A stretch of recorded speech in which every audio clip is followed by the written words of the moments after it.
ওই দ্বীপে যে যেন ভালো থাকতে পারি, তাই না? তাহলে আমরা এখন থেকে নিজে ভালো হব এবং অন্যদেরকেও ভালো হওয়ার পরামর্শ দিব। আর একটা কথা বলি, সেটা যার লক্ষ টাকা আছে সে 50,000 খরচ করতে পারে, 5,000 করতে পারে, তার সে কিছু সওয়াব পেল, তাই না? যে 5 টাকা আছে সে যদি 1 টাকা দেয় সে সওয়াব পাবে না? সব থেকে দানের দিক থেকে কার দান বেশি আল্লাহ রসুলের কাছে, আল্লাহর কাছে কার দান বেশি হয়েছিল? হযরত আবু বকর রাদিয়াল্লাহু আনহু, তাই না? উসমান রাদিয়াল্লাহু অনেক নিয়ে এসেছে।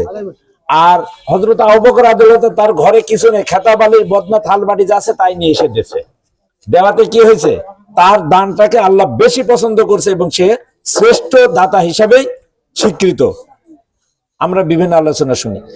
আমরা যদি দিনের রাস্তায় আমরা যে সকল ভাইরা আছি, আমরা চেষ্টা করব, যদি মনে করি ভালো লাগে, তে দিনের রাস্তায় দিনের জন্য কোনো কাজ যদি করার দরকার হলে আমরা 5 টাকা দিয়ে শরিক হব। আমরা ইফতারি প্রোগ্রাম করলাম, সেখানে যদি আমি দিই 10,000 দিয়ে যদি 200 মানুষকে ইফতারি করে, তার ভিতরে আর একজন যদি 10 টাকা দেয়, তো পুরা এই 200 মানুষের সওয়াব সে পাবে না? অতএব সবসময় একটু বুদ্ধি করে চালাকি করেও কিছু সওয়াব কামাইতে হয়। এই জন্য অল্প দিব, অনেকটার ভিতরে আমার অল্প দিয়ে ওর ভিতরে ঢেলে দিব, দিয়ে আমি ওর সাথে শরিক হয়ে গেলাম, তাই না? সেই মানসিকতাও আমাদের থাকতে হবে, তাতে আমরা লাভবান হব।